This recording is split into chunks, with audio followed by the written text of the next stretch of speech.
Hi అండి. రావణాసురుడు శ్రీరామచంద్రుల వారితో విభీషణుల వారితో పలికిన తుది మాటలు అవి ఏంటో తెలుసుకుందాం రండి.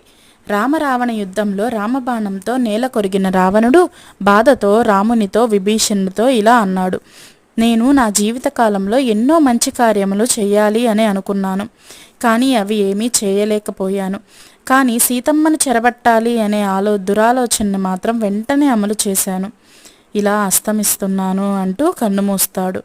కానీ రావణుడు బతికి ఉన్నప్పుడు చెయ్యాలి అనుకున్న మంచి పనులు చేసినట్లయితే ఎంతో మేలు జరిగి ఉండేది.